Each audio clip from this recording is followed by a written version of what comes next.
AP ఫైబర్లో RL tech వాడే ఆపరేటర్స్కి wifi password కానీ name కానీ చేంజ్ చేసుకోవడం ఎలాగో తెలియచేయడానికి చిన్న వీడియో చేస్తున్నాను. చూడండి. ముందుగా మీరు ఏదైతే బాక్స్కి వైఫై చేంజ్ చేయాలనుకుంటున్నారో ఆ వైఫై మీద కనెక్ట్ అవ్వాలి. ఆ కనెక్ట్ అయిన తర్వాత గూగుల్ క్రోమ్లోకి వెళ్ళాలి. క్రోమ్లోకి వెళ్ళి 192.168.1.1 ఈ ఐపీ అడ్రస్ కొట్టినట్లయితే ఈ విధంగా ఇంటర్ఫేస్ ఓపెన్ అవుతుంది.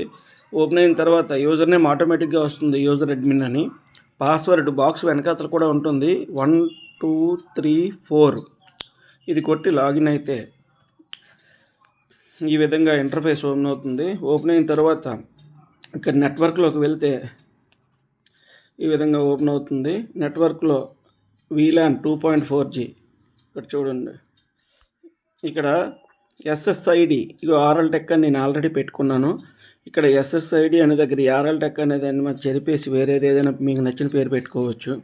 అలాగే WPA ప్రీ షేర్డ్ కీ ఇక్కడ చూడండి. డిఫాల్ట్ పాస్వర్డ్ వాళ్ళు ఇచ్చింది ఇక్కడ 1 నుంచి 8 వరకు ఉంటుంది. నేను ఆల్రెడీ మార్చి 10 నెంబర్లు పెట్టుకున్నాను.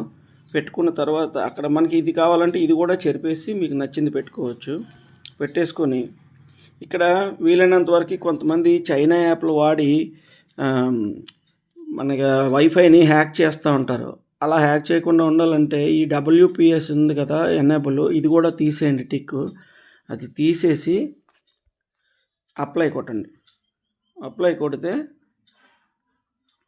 ఆటోమేటిక్గా మనకి పాస్వర్డ్ మారిపోతుంది, సేవ్ అయిపోతుంది.